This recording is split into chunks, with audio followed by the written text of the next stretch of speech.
Anne of Windy Poplars by Lucy Maud Montgomery. The First Year, Chapter 1. Letter from Anne Shirley, B.A., Principal of Summerside High School, to Gilbert Blythe, medical student at Redmond College, Kingsport. Windy Poplars, Spooks Lane, S-Side, P.E.I., Monday, September 12th. Dearest, isn't that an address? Did you ever hear anything so delicious? Windy Poplars is the name of my new home, and I love it. I also love Spooks Lane, which has no legal existence. It should be Trent Street, but it is never called Trent Street, except on the rare occasions when it is mentioned in the Weekly Courier. And then people look at each other and say, "Where on earth is that?" Spooks Lane it is, although for what reason I cannot tell you. I have already asked Rebecca Dew about it, but all she can say is that it has always been Spooks Lane, and there was some old yarn years ago of it being haunted.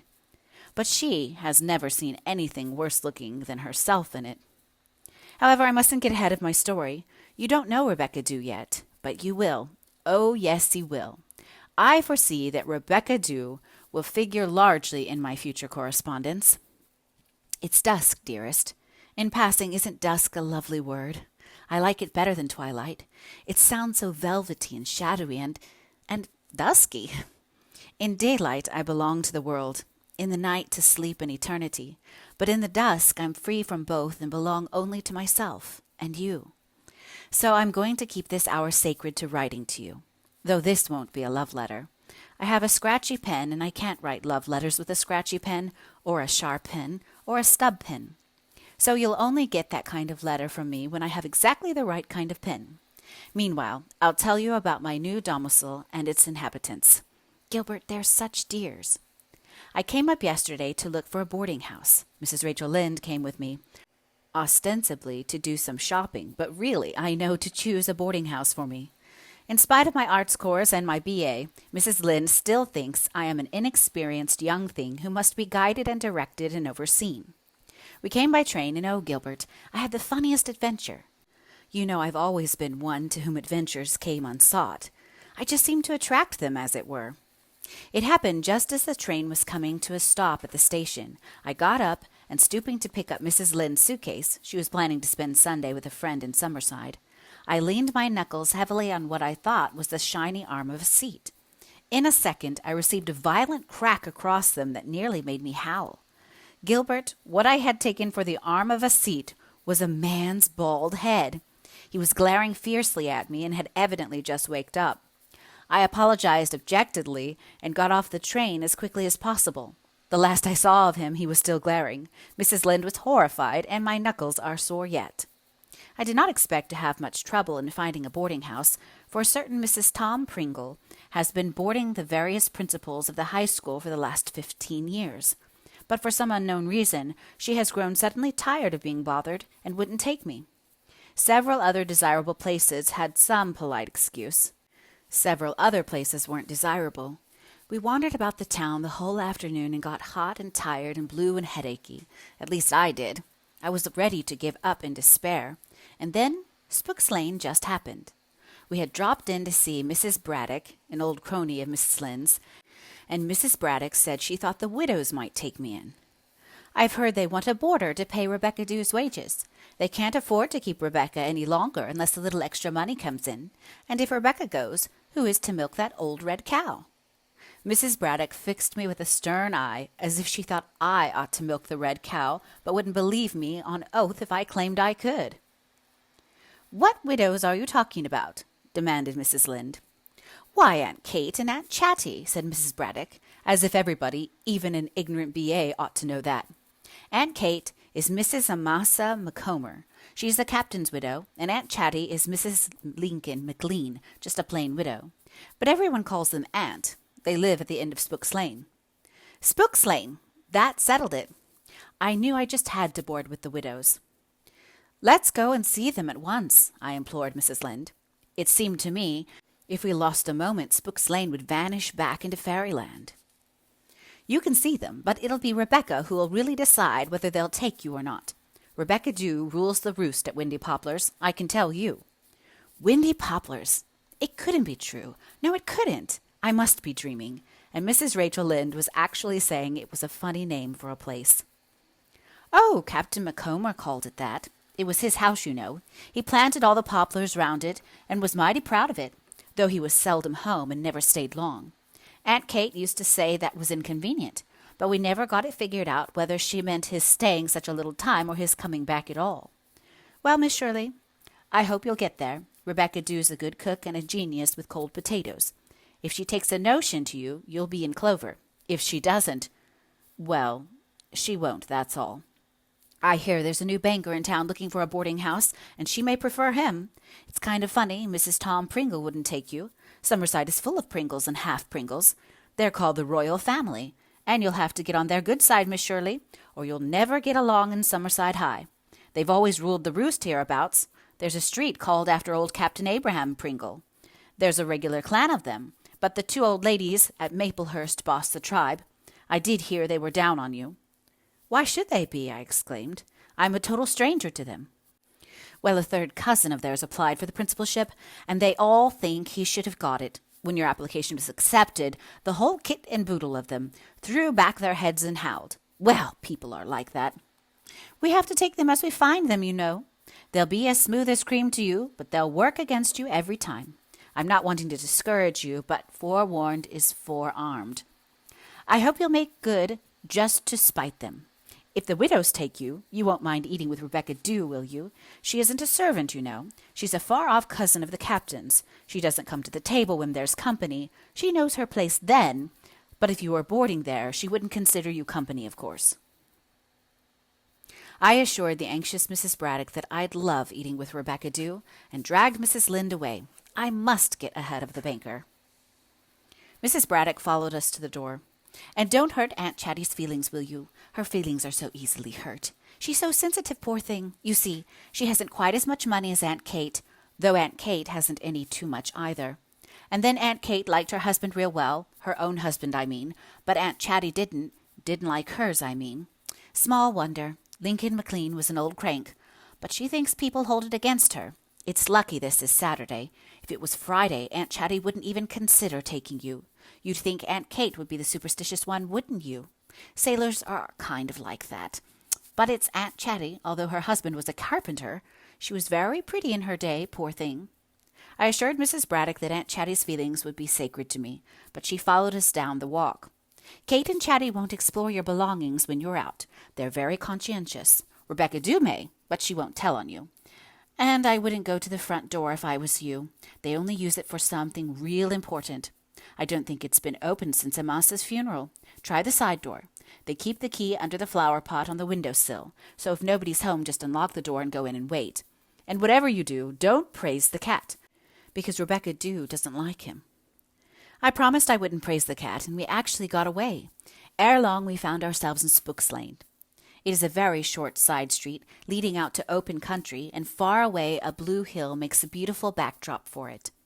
On one side there are no houses at all, and the land slopes down to the harbor. On the other side there are only 3. The first one is just a house, nothing more to be said of it. The next one is a big, imposing, gloomy mansion of stone-trimmed red brick, with a mansard roof warty with dormer windows, an iron railing around the flat top, and so many spruces and firs crowding about it that you can hardly see the house. It must be frightfully dark inside. And the third and last is Windy Poplars, right on the corner, with a grass-grown street on the front and a real country road, beautiful with tree shadows on the other side. I fell in love with it at once. You know there are houses which impress themselves upon you at first sight for some reason you can hardly define. Windy Poplars is like that.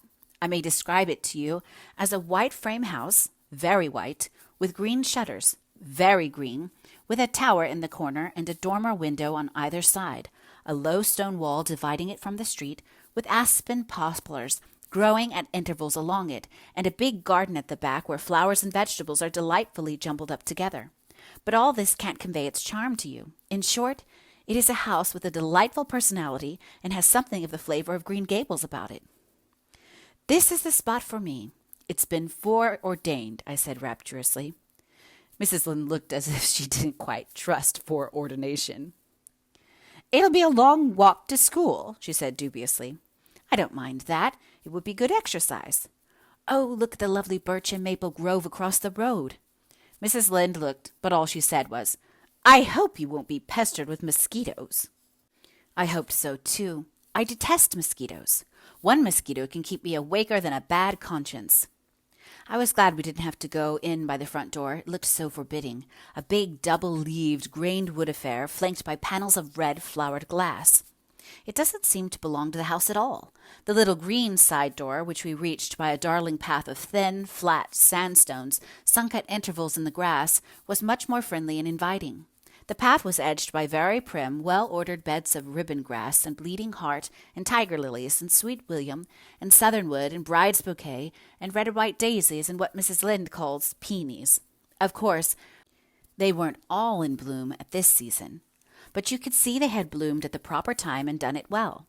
There was a rose pod in a far corner, and between Windy Poplars and the gloomy house next a brick wall all overgrown with Virginia creeper, with an arched trellis above a faded green door in the middle of it.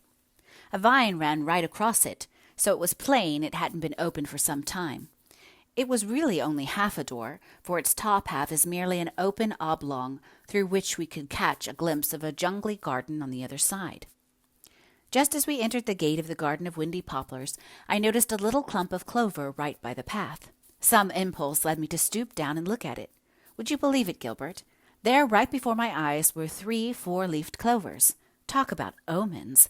Even the Pringles can't contend against that, and I felt sure the banker hadn't an earthly chance. The side door was open, so it was evident somebody was at home, and we didn't have to look under the flower pot. We knocked, and Rebecca Dew came to the door. We knew it was Rebecca Dew because it couldn't have been anyone else in the whole wide world, and she couldn't have had any other name. Rebecca Dew is around 40, and if a tomato had black hair racing away from its forehead, little twinkling black eyes, a tiny nose with a knobby end, and a slit of a mouth, it would look exactly like her. Everything about her is a little too short. Arms and legs and neck and nose, everything but her smile. It is long enough to reach from ear to ear.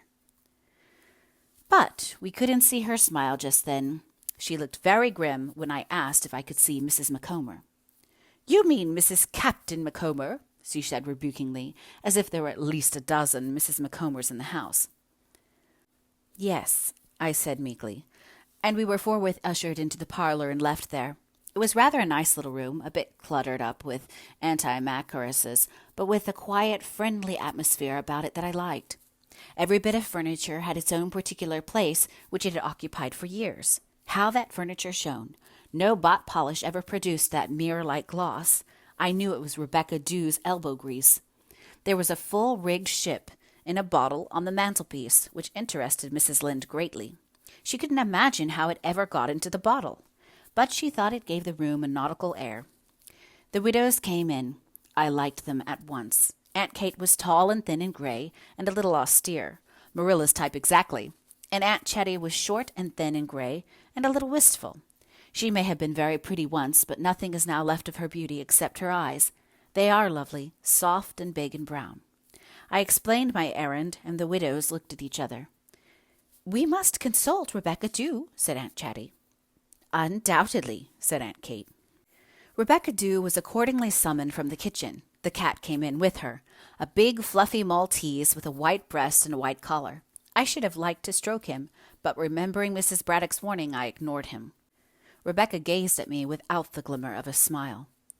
Rebecca, said Aunt Kate, who I have discovered does not waste words, Miss Shirley wishes to board here. I don't think we can take her. Why not? Said Rebecca Dew. It would be too much trouble for you, I am afraid, said Aunt Chatty. I'm well used to trouble, said Rebecca Dew. You can't separate those names, Gilbert. It's impossible, though the widows do it. They call her Rebecca when they speak to her. I don't know how they manage it. We are rather old to have young people coming and going, persisted Aunt Chatty. Speak for yourself, retorted Rebecca Dew. I'm only 45, and I still have the use of my faculties, and I think it would be nice to have a young person sleeping in the house. A girl would be better than a boy any time. He'd be smoking day and night. Burn us in our beds. If you must take a boarder, my advice would be to take her. But of course, it's your house. She said and vanished, as Homer was so fond of remarking. I knew the whole thing was settled, but Aunt Chatty said I must go up and see if I was suited with my room. "We will give you the tower room, dear. It's not quite as large as the spare room, but it has a stove pipe hole for a stove in winter and a much nicer view. You can see the old graveyard from it." I knew I would love the room. The very name, tower room, thrilled me. I felt as if we were living in that old song we used to sing in Avonlea school about the maiden who dwelt in a high tower beside a grey sea. It proved to be the dearest place. We ascended to it by a little flight of corner steps leading up from the stair landing. It was rather small, but not nearly as small as that dreadful hall bedroom I had my first year at Redmond. It had 2 windows, a dormer one looking west and a gable one looking north, and in the corner, formed by the tower, another 3-sided window with casements opening outward and shelves underneath for my books. The floor was covered with round braided rugs. The big bed had a canopy top and a wild goose quilt, and looked so perfectly smooth and level that it seemed ashamed to spoil it by sleeping in it. And Gilbert, it is so high that I have to climb into it by a funny little movable set of steps, which in daytime are stowed away under the bed. It seems Captain Macomber bought the whole contraption in some foreign place and brought it home. There was a little corner cupboard with shelves trimmed with white scalloped paper and bouquets painted on its door. There was a round blue cushion on the window seat, a cushion with a button deep in the center, making it look like a fat blue doughnut. And there was a sweet washstand with 2 shelves, the top one just big enough for a basin and jug of Robin's blue egg, and another one for a soap dish and hot water pitcher. It had a little brass-handled drawer full of towels, and on a shelf over it a white china lady sat, with pink shoes and gilt sash and a red china rose in her golden china hair. The whole place was engoldened by the light that came through the corn-colored curtains, and there was the rarest tapestry on the whitewashed walls where the shadow patterns of the aspens outside fell. Living tapestry, always changing and quivering. Somehow it seemed such a happy room, I felt as if I were the richest girl in the world. "You'll be safe there, that's what," said Mrs. Lynde as we went away. "I expect I'll find some things a bit cramping after the freedom of Patty's Place," I said, just to tease her. "Freedom?" Mrs. Lynde sniffed. "Freedom! Don't talk like a Yankee, Anne." I came up today, bag and baggage. Of course I hated to leave Green Gables. No matter how often and long I'm away from it, the minute a vacation comes I'm part of it again, as if I had never been away, and my heart is torn over leaving it. But I know I'll like it here, and it likes me. I always know whether a house likes me or not.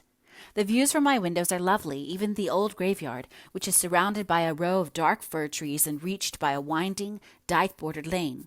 From my west window I can see all over the harbor to distant misty shores, with the dear little sailboats I love and the ships outward bound for ports unknown. Fascinating phrase. Such scope for imagination in it. From the north window I can see into the grove of birch and maple across the road. You know I've always been a tree worshipper. When we studied Tennyson in our English course at Redmond, I was always sorrowfully at one with poor Inoan mourning her ravished pines.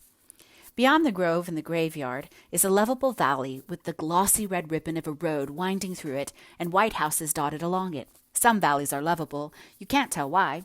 Just to look at them gives you pleasure. And beyond it again is my Blue Hill. I'm naming it Storm King, the ruling passion, etc. I can be so alone up here when I want to be. You know it's lovely to be alone once in a while. The winds will be my friends. They'll wail and sigh and croon around my tower. The white winds of winter, the green winds of spring, the blue winds of summer, the crimson winds of autumn, and the wild winds of all seasons. Stormy wind, fulfilling his word. How I've always thrilled that Bible verse, as if each and every wind had a message for me. I've always envied the boy who flew with the north wind in the lovely old story of George MacDonald's. Some night, Gilbert, I'll open my tower casement and just step into the arms of the wind, and Rebecca Dew will never know why my bed wasn't slept in that night. I hope when we find our house of dreams, dearest, that there will be winds around it. I wonder where it is, that unknown house. Shall I love it best by moonlight or dawn? That home of the future where we will have love and friendship and work, and a few funny adventures to bring laughter in our old age. Old age. Can we ever be old, Gilbert? It seems impossible. From the left window in the tower I can see the roofs of the town, this place where I am to live for at least a year. People are living in those houses who will be my friends, though I don't know them yet, and perhaps my enemies, for the ilk of pie are found everywhere, under all kinds of names, and I understand the Pringles are to be reckoned with. School begins tomorrow. I shall have to teach geometry. Surely that can't be any worse than learning it. I pray heaven there are no mathematical geniuses among the Pringles. I've been here only for half a day, but I feel as if I had known the widows and Rebecca Dew all my life. They've asked me to call them Aunt already, and I've asked them to call me Anne. I called Rebecca Dew Miss Dew once. Miss what? Quoth she. Dew, I said meekly. Isn't that your name? Well, yes, it is. But I ain't been called Miss Dew for so long, it gave me quite a turn. You'd better not do it any more, Miss Shirley, me not being used to it. I'll remember, Rebecca. Dew, I said, trying my hardest to leave off the dew, but not succeeding. Mrs. Braddock was quite right in saying Aunt Chatty was sensitive. I discovered that at supper time. Aunt Kate had said something about Chatty's 66th birthday. Happening to glance at Aunt Chatty, I saw what she had. No, not burst into tears. That is entirely too explosive a term for her performance. She just overflowed. The tears welled up in her big brown eyes and brimmed over effortlessly and silently. What's the matter now, Chatty? Asked Aunt Kate rather dourly. It was only my 65th birthday, said Aunt Chatty. I beg your pardon, Charlotte, said Aunt Kate. And all was sunshine again. The cat is a lovely big Tommy cat with golden eyes, an elegant coat of dusty Maltese, and irreproachable linen. Aunts Kate and Chatty call him Dusty Miller because that is his name, and Rebecca Dew calls him that cat because she resents him and resents the fact that she has to give him a square inch of liver every morning and evening, clean his hairs off the parlor armchair seat with an old toothbrush whenever he has sneaked in, and hunt him up if he is out late at night. Rebecca Dew has always hated cats, Aunt Chatty tells me, and she hates Dusty especially. Old Mrs. Campbell's dog, she kept a dog then, brought him here 2 years ago in his mouth. I suppose he thought it was no use to take him to Mrs. Campbell, such a poor miserable little kitten, all wet and cold, with his poor little bones almost sticking through its skin. A heart of stone couldn't have refused its shelter, so Kate and I adopted it, but Rebecca Dew has never really forgiven us. We were not diplomatic that time. We should have refused to take it in. I don't know if you've noticed. Aunt Chatty looked cautiously around at the door between the dining room and kitchen. How we manage Rebecca Dew. I had noticed it, and it was beautiful to behold. Summerside and Rebecca Dew may think she rules the roost, but the widows know differently. We didn't want to take the banker. A young man would have been so unsettling, and we would have had to worry so much if he didn't go to church regularly. But we pretended we did, and Rebecca Dew simply wouldn't hear of it. I'm so glad we have you, dear. I feel sure you'll be a very nice person to cook for. I hope you'll like us all. Rebecca Dew has some very fine qualities. She was not so tidy when she came 15 years ago as she is now. Once Kate had to write her name, Rebecca Dew, right across the parlor mirror to show the dust. But she never had to do it again. Rebecca Dew can take a hint. I hope you'll find your room comfortable, dear. You may have the windows open at night. Kate does not approve of night air, but she knows boarders must have privileges. She and I sleep together, and we have arranged it so that one night the window is shut for her and the next is open for me. One can always work out little problems like that, don't you think? Where there is a will, there is always a way. Don't be alarmed if you hear Rebecca prowling a good deal in the night. She is always hearing noises and getting up to investigate them. I think that is why she didn't want the banker. She was afraid she might run into him in her nightgown. I hope you won't mind Kate not talking much. It's just her way. And she must have so many things to talk of. She was all over the world with Amasa Macomber in her young days. I wish I had the subjects for conversation she has, but I've never been off P.E. Island. I've often wondered why things should be arranged so. Me loving to talk and with nothing to talk about, and Kate with everything and hating to talk. But I suppose Providence knows best. Although Aunt Chatty is a talker all right, she didn't say all this without a break. I interjected remarks at suitable intervals, but they were of no importance. They keep a cow that is pastured at Mr. James Hamilton's up the road, and Rebecca Dew goes there to milk her. There is any amount of cream, and every morning and evening I understand Rebecca Dew passes a glass of new milk through the opening in the wall gate to Mrs. Campbell's woman.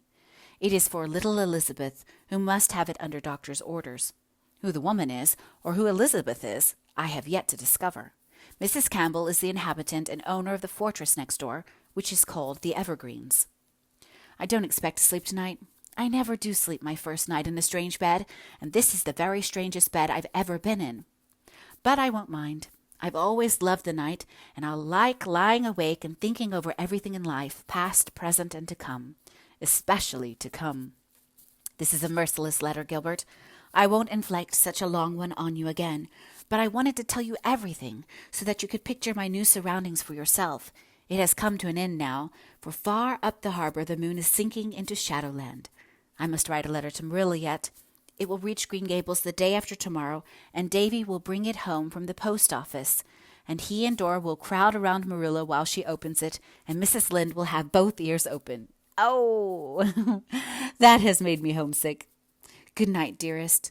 From one who is now and ever will be, fondestly yours, Anne Shirley.